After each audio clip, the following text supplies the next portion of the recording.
What's up, everybody? Welcome back to another live episode of Panther Source, our weekly preview. I know things have been tough, but we're here. We're going to get through this together. Ain't that right, Billy? Yeah, we'll make it. We'll make it. Yes, we're going to have to because we got another big game coming up. Well, I say technically it's a big game if we want any kind of excitement post like December 31st. Yeah, every game is a big game going forward. Yeah, Sure. I'd say so. But speaking of, I did a fun little segment, Billy, on YouTube, and I know you chimed in a GIF actually. I mean, not on YouTube, on a Twitter, and asked a bunch of people, calling this segment "In My Feelings," and we wanted some people to send in some gifts. So I was going to put a couple up here on the show, so that's what we're doing. And so let's take that out. And I even got a cool little song to go with it. Yeah. Yeah. It's a good question right now. Is Panthers, do you love me? I think that's a fair question. But no, seriously, this "I'll be fine, I'm not fine, it didn't work." Yeah, I think that was a pretty good one because we try to act like we're fine. I was waiting on the burning gift to come through with the dog sitting in the middle. It didn't come, but this one is from @JBKelly627 on Twitter. So thank you for that. And then we got another one right here. Sedate me @David Alex Hunt, and I think that's safe to say a lot of Panther fans would like to be sedated through this 5-game losing streak has been absolutely horrendous. I'll tell you, there was a fan that was sedated. I saw the guy at the Browns game puking down his chest. He surely was sedated after that loss in Cleveland last week. Yeah, that was nasty. Yeah, but that was essentially every Panthers fan after that game losing to the Browns. I think that's safe to say. Frustrated office worker here. This is me. This one and the next one are completely me every time I get to talking about the Panthers on this losing streak. This one's from @KMC Donald 6. This is like the epitome of me. I just want to break stuff. There's nothing I can do. There's nothing I can say. And then this last one here, it's sorry, I just had this mixed up. This is the frustrated office worker. And then this is the guitar break. This is really me because I'm a musician. I play guitar, Billy. You know that. And this is just, I would never break my guitar though, because them things cost a lot of money, and that's probably not his anyway. But fun little segment there. I just wanted to do that and give some people a chance to vent. I did not put that up on Facebook, by the way, if people on Facebook are wondering why that wasn't up there. So cool stuff there. But Billy, let's jump into some positivity things here for a minute. Let's kick the show off a little bit of positivity before we dive into what we're worried about come Monday night. Yeah. Cam Newton every year goes through and gives out big donations around Charlotte to different schools and charity events. Santa Cam is what he calls it. He made another 5 stops on Tuesday. On his first stop, he dropped off some bikes and helmets to the Shamrock Gardens Elementary. Cam's always doing stuff for the kids. I mean, this is no surprise, right? And it was looking at those videos. It was very just how I don't know how crazy the kids go. Yeah. And he's so it's contagious. Once he goes in, everybody goes crazy. The kids are happy. He's happy. Of course, we don't see it for other teams, but I feel like there might not be another player in the NFL that has the kids like he does. Yeah.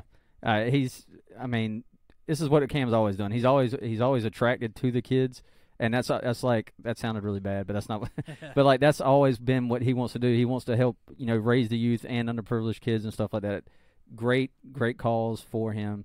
And then his next stop, he delivered a $10,000 check, to the Harvest Food Bank of Metrolina, and more gifts for more kids, of course. Stop 3, he visited Urban Ministry Center and gave a $10,000 check and $5,000 Cons Inc. Home gift card. Stop 4, he hit the Bethlehem Center and gifted the after-school program with $15,000 in new laptops. $15,000 and new laptops. I can't imagine what, I don't know how many laptops there were, but I imagine that was pretty pricey in itself. And then his final stop, he actually did some Zumba on stage in front of a fun audience. He hit there at the Camino Community Center, gave away another $15,000 plus another $5,000 Cons Inc. gift card. So I think Santa Cam was once again a success this year. Teamed up with Academy Sports, by the way, and then, of course, Cons Home Plus Inc. all big partners there as they rode around. I know the Riot Report and the Roaring Riot guys were out there. Zach out there covering it, so you can check out all that stuff there if you want to see more on it. And Santa Peppers was out this week too, also Yeah. at Academy Sports. Santa Peppers. That'd have been cool to see. Billy, did you see about this article about the Panthers' new training facility potentially coming out? I did, and the thing is everything I read is hearsay. It's what they're saying, and it's old news, and nothing is in stone. But I can't wait to see them build something like the Cowboys have. If that's what they do, that's going to be amazing. Because I mean, the report came out that that's what was happening. Like the Post and Courier put out the article about David Tepper and their plans to move. But they, I did notice something when I initially read this, and they were all like past quotes from like David Tepper and even Mick Mixon, voice of the Panthers, talking about this stuff, and they were old quotes. And they were talking about how it was a several hundred-acre site in York County that would be home to hotels, restaurants, stores, and residences. And then, of course, comparing it to, like, the Dallas stuff. But Katie Ferralto, the Observer, who's been all on top of this since Tepper came in, by the way, is saying, and even Ian Rappaport jumped up, and we're saying that, York County Economic Development Director David Swenson said of the recent report, I think they are piecing old stories together. And Ian Rappaport talked to Panthers team president, and he said the same thing. Right now, it's all speculation. I think all of this is the goal for David Tepper. I think this is what he wants to do. But these reports right here seem to have been a little bit blown out of proportion on this article. So, but there was also another guy saying that the Panthers execs were in Dallas, taking a tour of the facilities and how they work with their new stuff. And David Tepper's the richest owner in the NFL. So, I mean, this wouldn't be too far-fetched, and he wants to make this the two states, one team thing. Yep. He really wants to bring it in.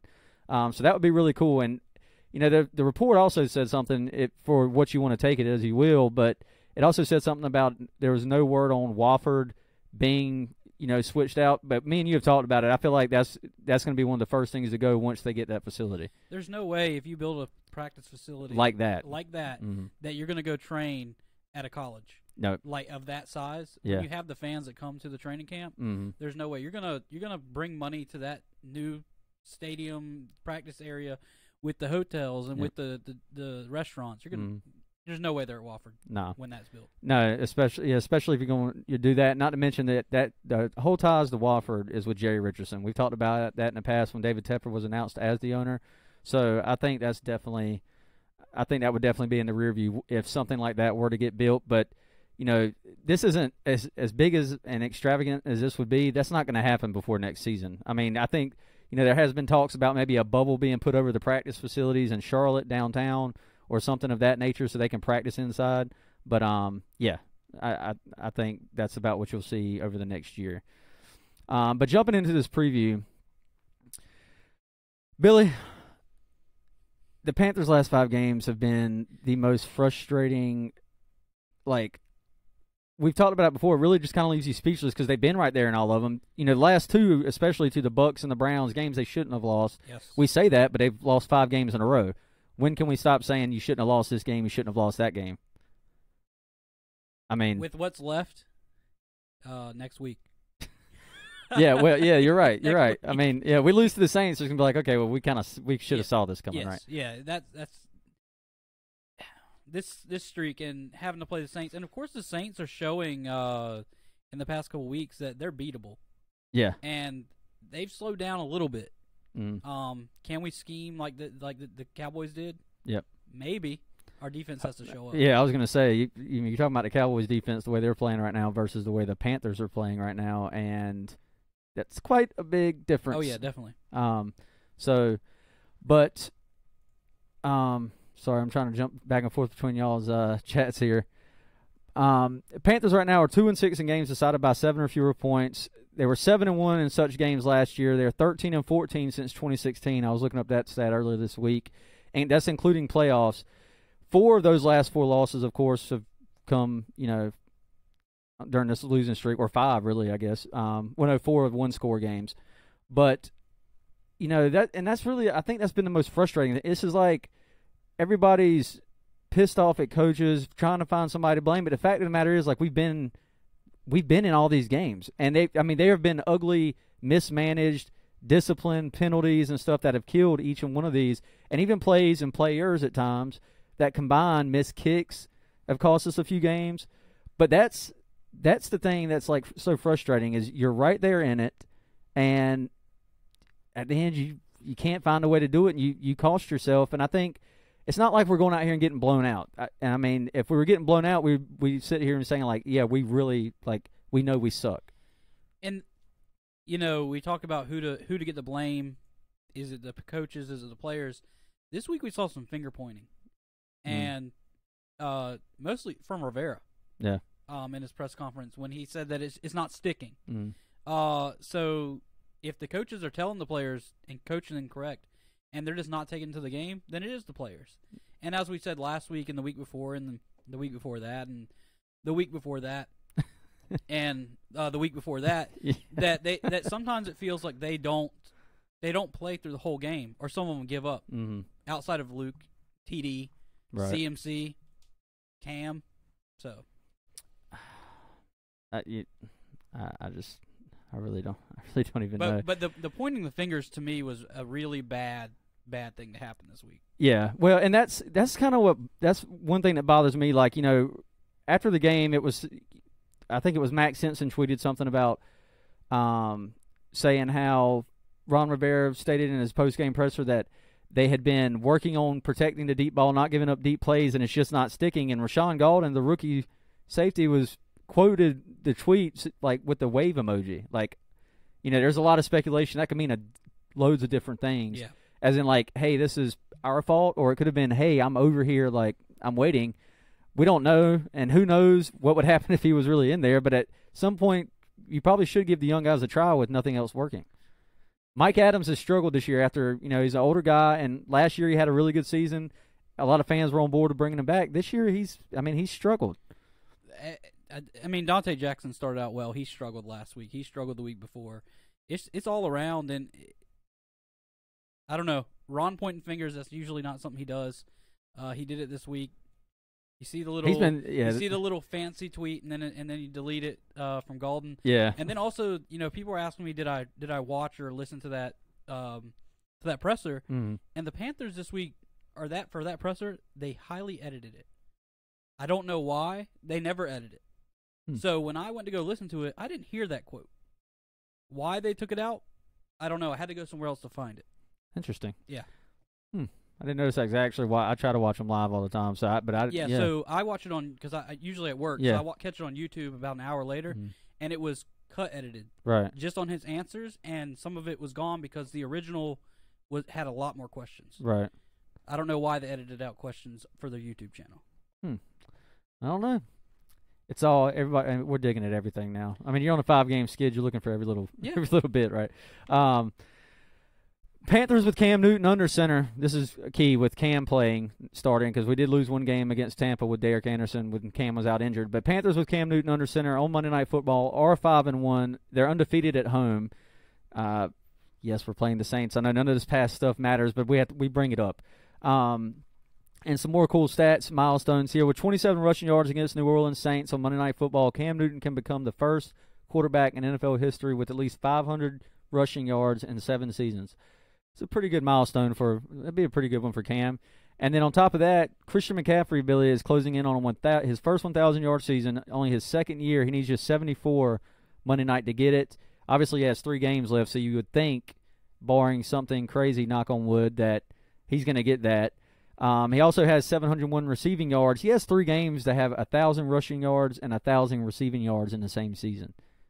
Can you, that's insane. That's ridiculous. He would be one of 3 players, if he gets it, he'd be one of 3 players in NFL history to ever have that.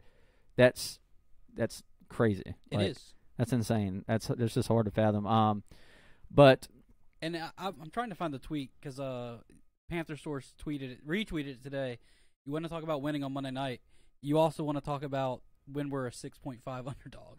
Because that is not a good history either. No. Yeah, I did see that. It was Josh Klein that put that out, I think. Yeah, I'm trying to find the tweet now. I'm pretty sure it was Josh Klein that put it out. But Panthers are 6.5 underdogs to the Saints at home. They've been dogs 18 times in the Newton Rivera era and won 7 of them. They've been 6+ home dogs 3 times, lost all 3 of those games. Yeah, that doesn't sound too good. Yeah. And Billy, we're going to be at this game. This has got to go better than this. It's got to. I'm not going to like. Really, I'm just hoping for a close game. Even if they like, I'm expecting. I'm going to pick them to lose. Shocker. At the end of this prediction segment, I'm 1-0 on Monday Night Football.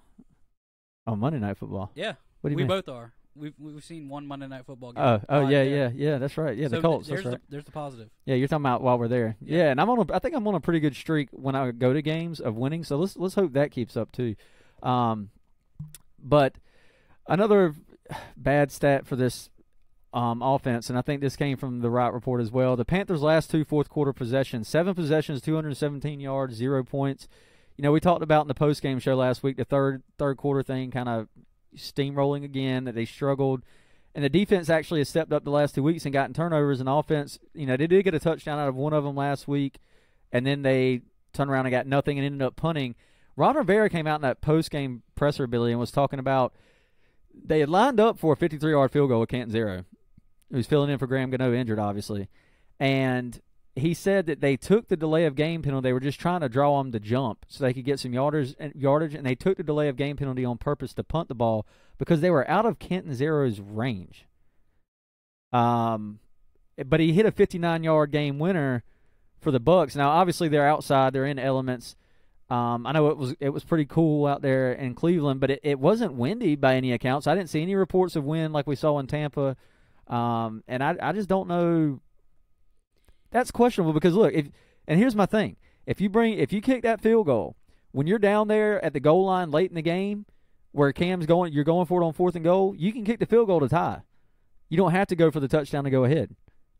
Was this a doubt on Ron from all the other kicking issues that have caused us losses? I don't know, but he didn't want to gamble on it. I don't know. He said it was out of Canton Zero's range, and I don't know. Like I said, I wasn't there. I don't know the situation. I don't know which way he was kicking. If he was kicking into the wind, I could see it. Gano does have a pretty strong leg. He's not always accurate, but he has a leg. I know nothing about Canton Zero except he made a 59-yard game-winning field goal earlier this year. That's all I know. But I thought that was pretty questionable. So everybody talks about how good Gano is, but Canton Zero was a free agent after making a 59-yard field goal. It sounds like we should have got rid of Gano. Well, it doesn't sound like he's coming back this week. He's still listed with a knee injury. He said he's not sure when he's coming back, so it's probably going to be Canton Zero up again this week. So y'all got that going for you. I mean, I don't. Y'all tell Billy to get on. Billy, stay on your mic. I am trying. We got a new board. Trying to get used to this new sound system. Yeah. You gotta stay on your mic. Yeah. But anyway, so moving on to the some stats during this last 5-game streak. For the offense, 261 passing yards per game average, 127 rushing yards per game average, and 21 points per game average. The 21 points is a big drop-off, Billy, because they were up at I think it was 28 before this, entering the Pittsburgh game and stuff. And, it's funny because we keep talking about Cam's deep ball, and, they're not taking strikes downfield, but we've had explosive plays. NFL Matchup on ESPN was tweeting out earlier tonight how Carolina in explosive plays and the Saints were one of the teams with the fewest yards through the air attempts passing with Drew Brees, but they've only got 2 losses. And they're one of the most explosive play teams, and so are the Panthers. They're both in the top 10, but only one of us now. Granted, one of our defense is playing much better. But, Cam has had his moments these last few games, too, that's kind of snowballed this whole thing in an even worse downhill direction. And this one is going to be a big one, and he was talking about as much in his presser today. Yeah, and that's what I was talking about last week was, they say our red zone is not as good, but when we went to this new lineup without Funchess, we have more explosive plays. We score outside of the 20. Hopefully that is something that we can get back to this week because it hasn't been there the last 2. Yeah. But Cam also has thrown, 5 picks? Yes. In the last 2 weeks. And that's huge. When you lose the ball 5 times, and most of them have been at the end of the game. Yep, and you're not scoring off points for your defense. When you do have the ball, and that is a really bad equation, and that's gonna stack the losses. Turnovers is one of the biggest stats that improve wins and losses for teams, and that's like, that's football 101. You get more turnovers, the chances are you're gonna get more. And actually, last week against the Browns, the Panthers won the turnover battle. That ended like the longest. It was a really long streak under Ron Rivera of undefeated, like a winning streak for the Panthers when winning the turnover battle. And that, again, just another domino that falls for the Carolina Panthers this year. It just seems like nothing's going right at this point. When can you hit bottom? I mean, last week, Tampa felt like bottom because just the way the game went. It was just ugly. Last week, we had the two big plays we talked about in the postgame were really the difference in that game. And Rivera has said as much over the last few weeks. And fans don't want to hear it. I mean, a lot of them just tune it out. But these chunk plays are really what's costing the Panthers. The Seahawks game. It is. When you look at the losses, that's bottom. But then when you look at the game that gets played, it's the big plays. It's not like we're getting blown out. We're not going out there and just going through the motions sometimes. Sometimes I feel like we are. But there's a lot that can be said about those big plays that 170-yard touchdown just shoots us in the foot, and then we're so worried about protecting the ball, playing passive, running out of plays because we can't they scheme against our end arounds and stuff like that. We run out when we get to the 20-yard into the end zone or to the red zone, and then we don't know what to do. We just vanilla football, get shut down, miss a field goal. So we're not at bottom when you look at the game. We're at bottom when it comes to the losses. Yeah, and that's, like I said, that's why I know a lot of fans don't want to talk about the playoffs. We were talking about people in the post-game show this past week. We're talking about how we don't deserve the playoffs. We don't need to, we're done for the playoffs. And technically, no, we're not. If the Panthers win Monday and the Vikings lose, I mean, there's some stuff that has to go on. But it's not, I think they were given like a 9% chance mainly because of what's left on their schedule. Yep. You got the Saints twice. And you had to go to New Orleans once, of course. But so it's a slim chance right now. I mean, like I said earlier, I'm not picking the Panthers to win this game, but there is a chance there, and this team has talent. Like, it's not, like we said before, we're not getting blown out. We don't have no names on our roster. This is a team that could put it together 1 week, and we kind of said this with Den on the show the other week. This would be a Panthers, classic Panthers win in a bad time. Not that they're going to make the playoffs, but that they could put it all together 1 week. I mean, Cam is obviously fueled up for this game. I was talking about it in his presser. Cam Jordan sent him a broom and a bottle of wine last year because they beat the Panthers 3 times in a row last year, including the wild card, obviously, and sent him that. And Cam hasn't unboxed it. He's got it sitting in his locker for bulletin material, and said today, he said, I've left it in the package so I can return to sender. And he said, look, they got the juice right now, but on Monday night we're bringing the cup. They want some of that damn juice. Cam had me hyped talking about all this stuff today, but I want to see it. Go out there and play your ass off on Monday night again. He's done it against Tom Brady and the Patriots. Talk to talk, walk to walk. Yep. You're right. And he's got to do it. He's got to do it. And the past couple weeks, it's been Cam not doing it. No. Mm-hmm. So. And he was playing good in Cleveland. Like, that's the worst part about it. And then he, late in the game, I feel like it was shoulder fatigue because it was late in the third quarter and the fourth quarter. He just started missing all his throws bad. And then, of course, he threw that bad pick where him and Funchess, I think, was more miscommunication. But you can't have it. You can't have it. That ball would have been on the inside. If that, that would have been touchdown. Yeah, he was wide open. I put that GIF up. That little video clip up of that play from All 22 film. And the funny, everybody's talking about the playoffs, and they want to talk about 9%. If we win out, we still aren't in, 100%. Yeah, right. 75% chance.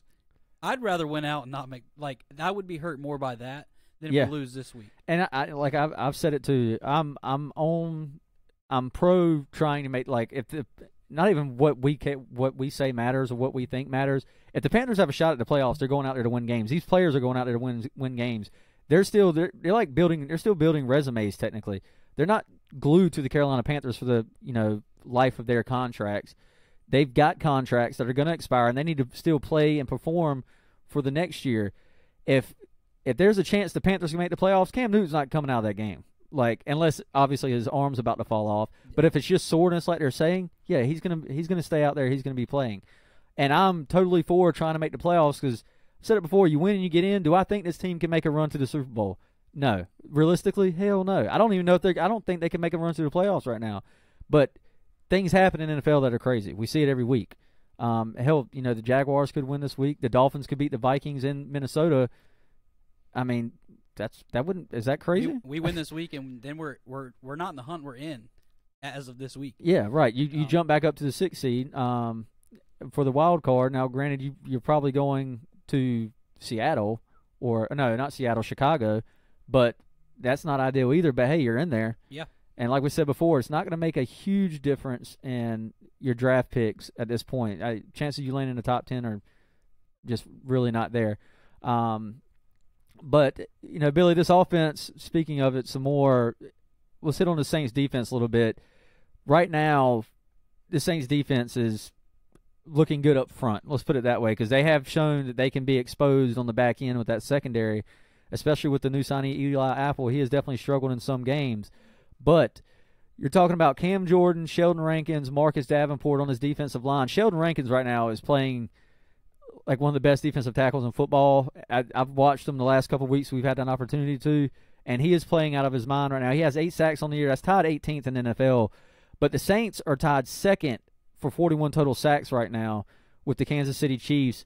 Cam Jordan, of course, him and Cam have their rivalry. This is a division rivalry. These guys on the field, it's always like I don't know. It's always touchy with them. 12 sacks on the year. He's tied 6th in the NFL. Marcus Davenport, the rookie that they went all out for in the draft, really kind of shocked a lot of people. He's been battling an injury bug, but his snap count over the last week or so has been increasing. He's got 4, and he's shown he was really starting to heat up before he went out with that injury. And if he gets going, he's likely going to be lining up against Chris Clark, who is, oh, by the way, didn't practice today with an knee injury, which is disturbing because Matt Khalil hasn't come back yet, and there's no signs of him coming back. Do we know? Did that injury come from this practice week, or did it come from the game last week? Because I don't remember him going out last week and then. Ron said Ron said he got nicked up in the Browns game. Okay. And I haven't seen anything else other than that. I do know he said that in his presser today. So we have to take that with what it is, but that's kind of disturbing. But you do have Taylor Moton potentially going against Cam Jordan a lot of the time. Trey Turner against Sheldon Rankins. I mean, those are two big, good. They're going to be good matchups in the trenches. But I would expect the defense of the Saints to move those guys and try to get in mismatches, especially Rankins. Cam Jordan typically stays on that left side of that D line, so him and Moton are going to have it out. And we're going to see what Moton really has. He's been really good for the Panthers at right tackle, but this offensive line as a whole has really kind of started to fold these last few weeks. But also the Saints offensive line has. Teron Armstead's been injured. They've been giving up pressure up the middle. Like you said earlier, I mean, they lost to the Cowboys. They nearly lost to the Bucs. They were down 2 scores for a while in that game last week. Yeah, and it's the best time for them to go down is these next 3 weeks. I would really like to see the decline, which they were so high. Drew Brees breaking all of the NFL records. Now, when you play at that high level and you have some hard running backs that are taking big hits, it's gonna catch up, and they look to slow down quite a bit, and definitely with the Bucs with being down 2 touchdowns in the second half. Yeah. And that's why I've been back and forth this week on what I'm going to have as my projection, because I feel like the Saints have definitely slowed down, and they may still be going that way with injuries. Yeah, well, and that's one of the reasons I brought up Marcus Davenport, because if he's getting stronger, that defensive line is going to get a little bit stronger as he comes back and gets worked in more and more on that right side. But, I mean, you still got A.J. Klein. They were talking about Ted Ginn might be coming back. He was put on injured reserve. I don't know if he's going to come back this week. It's still a long shot. You got Alvin Kamara on that offense. But more on this defense, Marshawn Lattimore has finally kind of started to get back into this thing. Eli Apple is a guy I think we have to take advantage of, the cornerback for the Saints. Yeah, he is. He's garbage. Like he is. I was shocked they made a trade for him. Honestly, he has been garbage, because I was like, oh, that's a pretty good name going to the Saints, and then he gets burnt every week. But no, he wasn't good in New York though. He was. I mean, he was okay. He was okay. He wasn't the bottom of the barrel. But I don't know. I just thought it was kind of odd for them to go. And we talked about it when this happened. And I think Six Ink on YouTube was commenting on that back then as well, saying it was just kind of a shock. I mean, I know their secondary had struggled this year considering what they did last year with Crawley and all. But it still hasn't. He's been picked on. He got beat a couple times in that Dallas game. So I think that's definitely a spot you have to hit and be able to take advantage of there. And we talked about explosive plays. It's not through the air.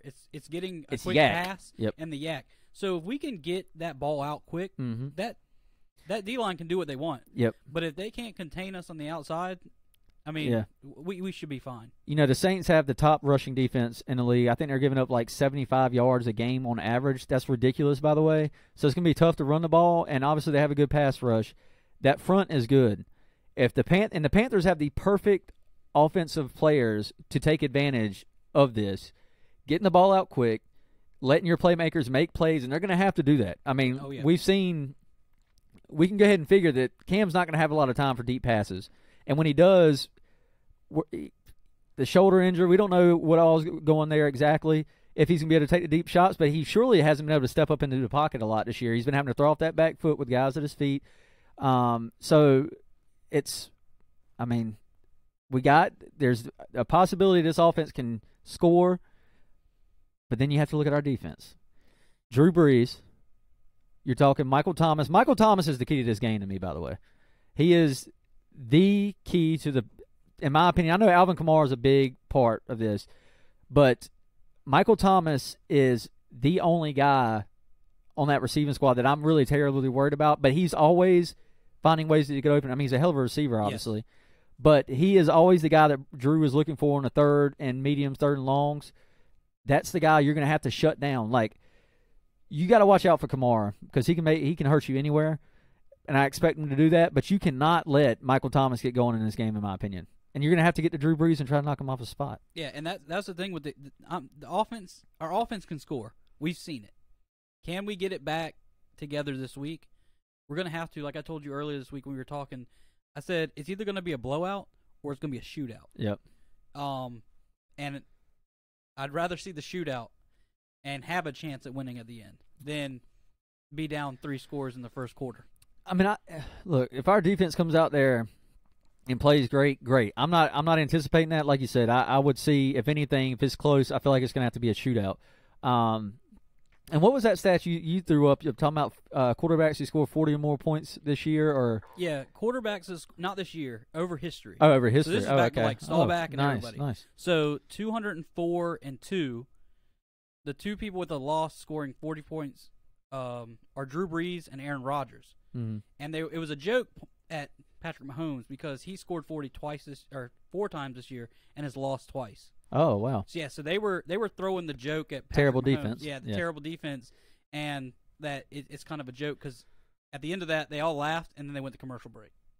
And that's crazy. I say terrible defense, but again, the Chiefs are tied with the Saints for second most sacks in the league. But again, secondary. Yeah, and if you're not getting there, your players can make plays. I mean, how many defensive snaps are you taking in the game? You get 4 sacks a game, 5 sacks a game. There's still a lot of plays. Yeah, made yeah, there. Exactly. Yeah, So, even if you are getting the higher amount of sacks in the game, yeah, you're right. I mean, the chances could be there. This Panthers offensive line has really struggled the last few weeks. But like we said, getting the ball out quick is going to have to be the game plan. You would think, and that's really been the Panthers' game plan this whole season, is the short and intermediate passes and letting the guys do work after. They've just made boneheaded mistake after boneheaded mistake. The problem, we talked about how these games have been close. It's not like we've been getting our ass kicked. The problem is who we've been losing to in these close games. Yeah. The Browns, the Bucks. I'm not counting the Seahawks because they're looking pretty good right now. The Lions. I mean, these are teams. 3 of those teams the Panthers should have beat. I mean, there's just no reason they shouldn't have. They've cost themselves. And then you're going up against an NFC powerhouse who right now holds the top seed in NFC playoffs for home field advantage going into Monday night. Yep. Hello. It's hard to sit here. It's going to be hard to sit there and justify what you just said about us talking about, not you, but us or anybody else talking about how we've kept these games close. But any given Monday, I guess this week, right? Yeah, I mean that's why we play the game, and gosh, there's 5 losses or so. It has been a long month. It's been a long, and this is it's over a month. It's 5 weeks. 5 weeks, and this show was one that this week I was just like I didn't I looked at the doc for the first time today, and I was just like, man, this is not one to get excited about. Right. Like I was excited to beat the Browns. I'm excited we're going to beat the Bucks. I'm excited. It hasn't happened, and now this week I'm at the point where okay, I'm ready. I'm ready to just say okay, I'm fine with the loss. Who's worse to you, the Browns or the Bucks? I mean, not loss, but team wise. Team wise, now the Bucks are worse. Yeah, I think so too. And damn it, we lost to them. Yeah. That's just sucks. The Browns, and I've had to hear this week my coworker, the Browns fan, talking about the playoffs for the Browns. Oh god! And I was like, and there's still a chance really? they can make and it. Still, if they went out and Pittsburgh loses one, he's already done everything. They could win their division. Oh my god! Yeah, I saw them breaking that down on one of the football shows somewhere that they were talking about. Yeah, there's still a crazy chance that the Browns, and they broke down the scenario. I didn't watch that obviously because that ain't gonna happen. They have a very easy schedule going forward. The Browns do. Yeah, well, I think that's still a very long shot. Speaking of the Panthers defense, the Saints offense ranks second in least QB pressures allowed, and that's, NFL matchup on ESPN considers that under 2.75 seconds. And Drew Brees is the highest rated quarterback in the league inside the pocket. If I had a dime for every time we've had to say we need to bring pressure in this game this year, I could probably, I don't know, you could have a good little side. I could have paid for our game this week. Yeah, well, our whole trip easily. What is that, $100 now? For a couple tickets. It's like an eighth of what I paid for it. It's freaking frustrating. But hey, that's how it goes sometimes. But the Carolina Panthers defense, we're not getting pressure. I can't anticipate pressure. But if Drew Brees is sitting out there like these other quarterbacks have, which you have to kind of think at some point, this is just what we are now, this late in the year. This thing could get out of control if you're not careful. If what I am projecting is a shootout, we only need to get pressured a couple times like we have in the past couple weeks because it's been there a few times. Yeah. So get pressure a couple of those drives, and we should be fine with what I'm going to predict. Yep. Mike Shrib on Facebook Live. We get beat the same way every week. Secondary's not playing good. Yep, and you're right. And it's the big plays. Like, I can't emphasize enough, to me, personally, it's the big plays that are killing us. It's not like the defense has actually played outside of 4 plays the last 2 weeks, has played pretty well. But they've given up the chunk plays. Mainly when the quarterback gets outside the pocket, that's when the plays happen. Plays break down. These guys get open. And you look at the big pass in the end zone last week. I don't think it could have been defended any better. What's that? That was it was a great throw and a great catch. His arm was in there. And that's just the way that it's gone this year for us. Yep. Most are on TV and saying we need to blitz on those third and longs, make them throw it short or get a sack. We have done that. We've tried, and there's been times it works. There's also been times we've gotten beat up on the 3rd and 15s or like our worst enemy. I mean, I just want to close my eyes. I'm going to be nervous as hell. And we'll probably have one about every drive this Monday night. That's our luck, and then they'll convert every drive. But those against the Saints are the ones I'm talking about. You have to double. I don't care what it takes. Double Michael Thomas. Do something because he is like a third down conversion machine. I've seen it too many times with him and Drew Brees this year. And we make them throw it short. Yeah, we guard the sticks, and then we can't make the tackle. Missing tackles, and that. That is how they kill us every time. It's 3rd and 15. They throw it 6 yards, and then they get the rest on the ground because we miss tackles. And then we sit there and we get a stop on 3rd and 5. Yeah. It's just it's so weird. It's back and forth. I don't know. It's weird. Panthers fan 13. Do you think Ron gets fired after we lose? I think this is a big game for Ron Rivera. I mean, I do say that. I mean, we said after the postgame show that Tepper has to realize the chances of the Panthers winning this game after this 5-game losing streak and seeing what we put on the field are pretty slim. I don't think this game by itself determines Ron Rivera. And I'm here to tell you, if he goes out there and they drop 63 to 21 or something crazy, if it's like Pittsburgh, let's put it that way, if it's like the Pittsburgh game on primetime television, it's probably going to start swaying David Tepper a little bit one way or the other. Even with 2 games left, a lot of people already think the writing's on the wall for Ron Rivera. I personally don't think it's quite there yet. I mean, yeah, obviously the chance is there. This year, though, I'm not too sure. I don't see if he didn't get fired this week after the Browns. I don't see him firing him after losing to the Saints, who are one of the best teams in the NFL. Mm-hmm. If you go out there and you lay a goose egg against the Falcons in the next week, he might not be there for yeah, week especially 17. at home. Yeah, at home. Yep. So he may not be there for week 17. Yep. That's how I feel. I don't think he's going to get fired. If we lose this game, he's not getting fired. Yeah. Because he would have been fired last week. He's not getting fired before the end of the season, guys. Everybody needs to accept that too. He's not getting fired before the end of the season, Billy. There's just no reason for David Tepper to do that. I mean, it's not going to speed anything up. If he wants to start talking about other coaches he wants to bring in the offseason, he can do that with Ron Rivera still coaching. He doesn't inside the building, obviously you can't start reaching out and stuff like that. That would just be unprofessional. But I'm saying I just don't see it happening, period, before the season's over. Especially if they lose this game. Their playoffs are really done then, hopefully. Well, hopefully. We've said that for 5 weeks, and everybody that loses that we need to lose. And that we'll know Monday. We'll know Sunday night. Yeah. What if we need to win, and the win gives us more percentage to make it. The teams that need to lose have some tough matchups too. So we could back ourselves into it still. We'll have to see. I don't know. That's about it. I think we've hit this preview pretty well as far as each side of the ball, and it's really been a redundant talk about the Panthers side of things for the last few weeks anyway, hasn't it? Defensively, especially. Then offense has been hard to talk about the last couple weeks because it was the shining part. And of course, last week we saw shining moments for the majority of the game, except for the boneheaded penalties and discipline issues, and then Cam late in the game. With the interception, but outside of that, I mean, we felt pretty good that whole game. Yep. So I don't know, but Billy, bounce back of the week. We're gonna have to delete this segment if we lose again. By the way, because I mean, there's just the whole team. Yeah, and this week I'm picking Cam. Yeah, I think that's fair. Then the secondary, and I think the secondary has to step up more than Cam does because the secondary has to help the offense out. Yeah, because we're still putting up, 20 points.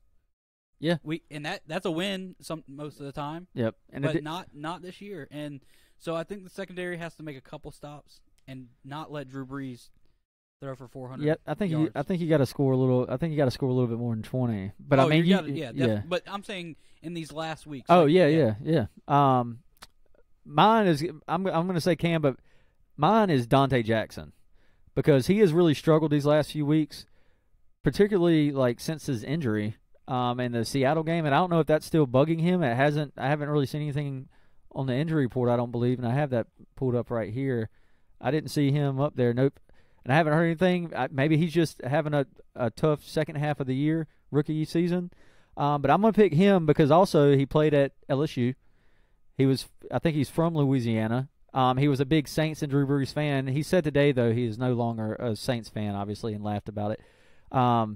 So I'm picking him, and I'm gonna go out on a crazy limb here. Has nothing to do with saying the Panthers are gonna win or anything crazy. He's gonna get an interception on Drew Brees. I'm gonna go out on a limb and say that. Crazy bold prediction. That's completely random, by the way. I would really plan that. I would really like to see our secondary get another interception. Yeah, it's been a while. We definitely need at least one turnover in this game. And I think that's to keep it even remotely close the way we've been playing the last few weeks. But again, any given week in the NFL, you can have a great game and another team have a bad game on the same week, and shit just happens. We've seen it every week. So who knows what's going to happen. Again, that wild card race right now, the Vikings are sitting at 6-7-1. I believe, or no, 6-6-1.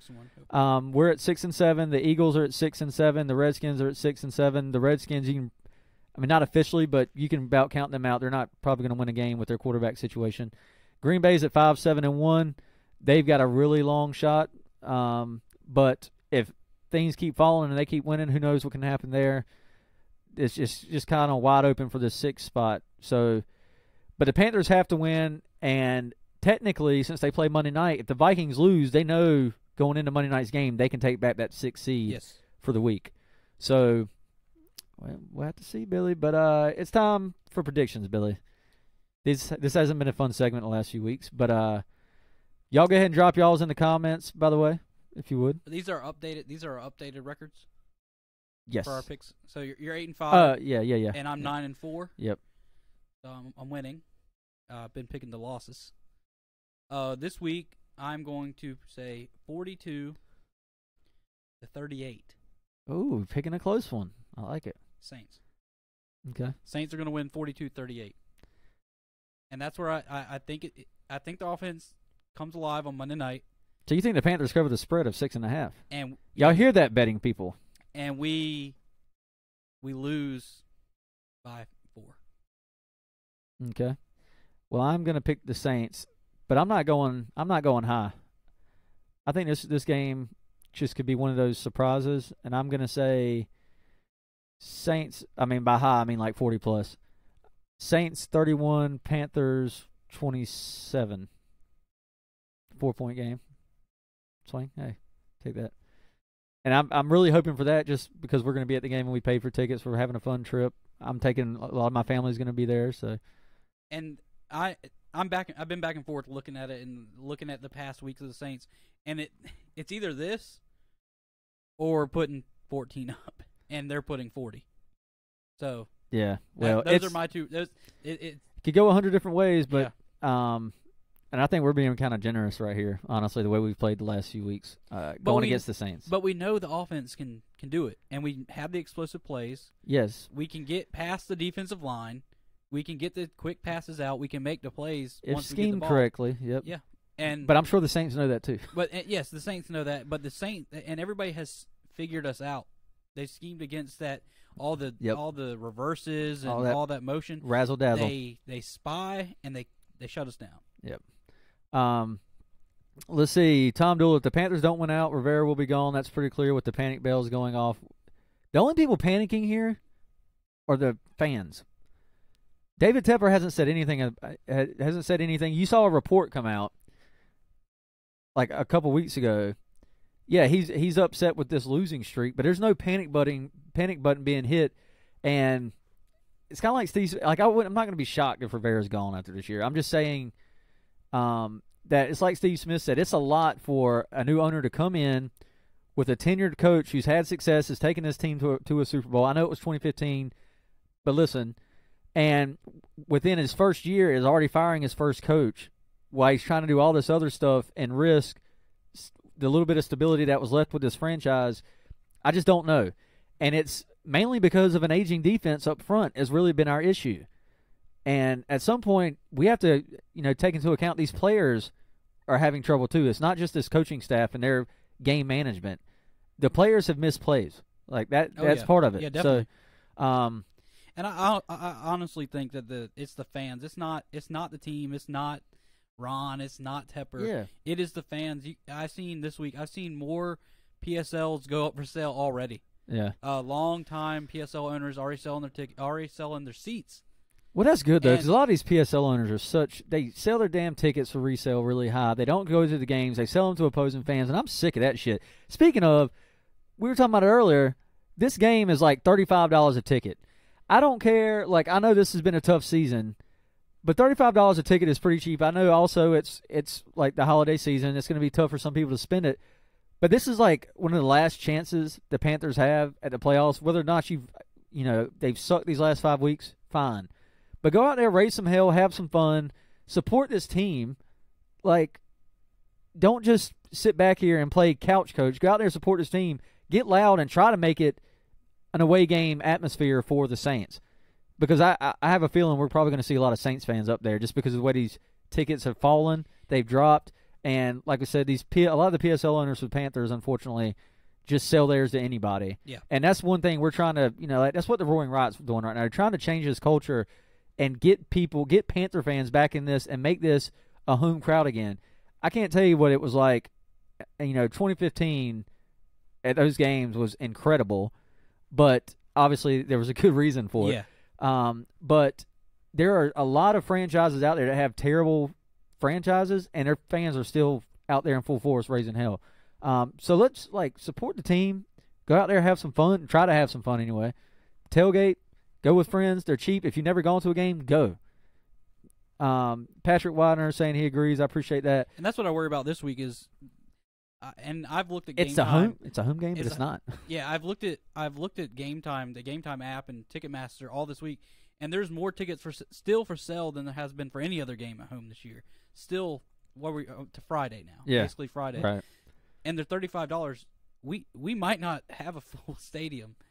Oh, I'm sure it's not going to be full, but I'm hoping it'll be somewhat. We can garner some noise. Yeah. I'm gonna check out some of y'all's predictions right here. I think I did see. Here we go. Most earned TV on YouTube, 38-27 Carolina. That is that's a Panthers fan right here. He has been here through thick and thin on this YouTube channel watching us when we've gone live and has always thrown stats from the opposing teams, bashed them. He's also given some respect to them, but he's always picking the Panthers. And that I like. I mean, even if it's not really realistic. Yeah, but it's a game, right? And I get called out for being salty and mad, but realism. I'm being realistic when I pick I've picked us to win and I've been wrong, and I picked us to lose and I've been right a lot more this year. So. Yeah, unfortunately. Yeah. Brandon Webb on Facebook Live, 35-31 Panthers. Most earned saying adding in the Saints bleed. I hope you're right, buddy. If I'm here to tell you, I'm gonna lose it on somewhere, Facebook Live, Twitter, YouTube. I'm gonna lose it somewhere. If we win that game. Pat Widener on YouTube Live. Sorry guys, Saints 35, Panthers 21. Hey, no worries, man. Look, we're realistic too. We understand that. Kyle Cahoon, I want to pick us so bad, but I think we may have a heartbreaking loss. Red Zone, as crazy as this season has been, I bet Panthers end up winning. I'm telling you, that would be so Panthers, and it could really be a jolt in the right direction for this team, confidence-wise. And that's what I think. They say that their confidence is there. They don't show it on Sunday. They don't. Some of them don't show it. When you see Luke 15 yards behind a runner and he catches up and passes everybody. Yes, but see, I was watching that on the film review before I posted all this stuff. Dante Jackson's bad angle, cut off TD. Mike Adams was just terrible. Luke was the only guy left in that play, really, at the end of that. So it wasn't like these guys gave up. They were cut off by Jackson when Jarvis Landry made the cut up field. But yeah, live we were talking about how is Luke outrunning all these people. Yeah. But watching the film review, they were cut off by Dante Jackson swiping. Mike Adams, I don't know, he's been bad, man. He must have been super dizzy. I mean, he was spun around. Safety again is a spot we're going to have to hit unless they give Golden a shot. I mean, hopefully they give Golden a shot. I don't know. And what at this point, what do you have to lose? What could you see any worse? I don't know. Could you see any worse? Defensively? Yeah. I was hope not. I'm gonna hope not. But we might see it on Monday night against the Saints team. Depends on what they've struggled last 2 weeks too. I don't know. They might come out and get back to form. Who knows? It's a good defense to do it against what we've seen the last 5 weeks. James Hart just wants a rushing touchdown from Cam for Christmas. I guess he's playing fantasy. Kyle Cahoon, no, forget that. Panthers get revenge and show us why they started 6-2. It will be close, but they will pull it out. Panthers 28, Saints 24. CMC will help keep the time of possession in the Panthers' favor. Hey, I hope you're right. And that is another thing. It's really hard to beat a team 4 times in a row within 2 years. I mean, but hey, who knows? Like we said, any given Monday this week. But most earned, crazier things have happened. You're right. Like this is a divisional game, and anything happens in divisional games. I mean, the Falcons in a bad season in 2015 beat an undefeated Panthers team that went to the Super Bowl and dominated everybody on the way there. Yeah. At home. They were at home. I mean, anything can happen. So, I said I don't want it to be cold and I don't want it to rain. I hope it's cold and rainy. Yeah. And that it's going to be cold. That's going to be our chance. It's like the weather. They're calling for like 30, 33, 32 degrees Monday night. So it's going to be cold. Mo Stern saying his greatest fear is us winning the next 2 and then these refs screwing us in NOLA because they may not have a bye. We'll see. Thomas Hayes at home outside in the cold. Panthers win 30-24. And I do think that's going to play a factor. I do think the cold will play a factor. Guys, I hope we're right. I'm excited. I'm ready to go. I just hope I hope we can at least keep it close. I think that's going to be a win. And if we win, watch out because I'm going to be jacked up on the show next week. Just kidding. No, I probably will, but and then we'll go and lay a dud. against Atlanta. Yeah, let's please not do that. We got 2 home games in a row. Let's finish strong. We've only lost 1 there all year, so let's get back on track there. But guys, thank you for tuning in to the Panthers preview show. Y'all go ahead and like and follow us, subscribe, and if you've done already, we're on iTunes, Google, Spotify, Stitcher, TuneIn Radio, all that stuff, all the podcast platforms. Be sure to subscribe up there if you can't ever listen to the whole live show. I post everything there. But again, thanks for tuning in. I'm going to try to figure out something for this post-game show. We probably won't be going live Monday night because it's going to be like midnight when the game's over, and we're going to be at the game. And by the time we're able to get everything set up, it's probably going to be like 1 a.m. Or later. So we'll probably do something, I don't know, Tuesday when we get back, maybe. We'll see. But for Panthers Source and a tough 5-loss-in-a-row team with the Carolina Panthers, I'm Tripp Morgan. I'm Billy Harless. Y'all keep pounding, and we will see y'all sometime after the game.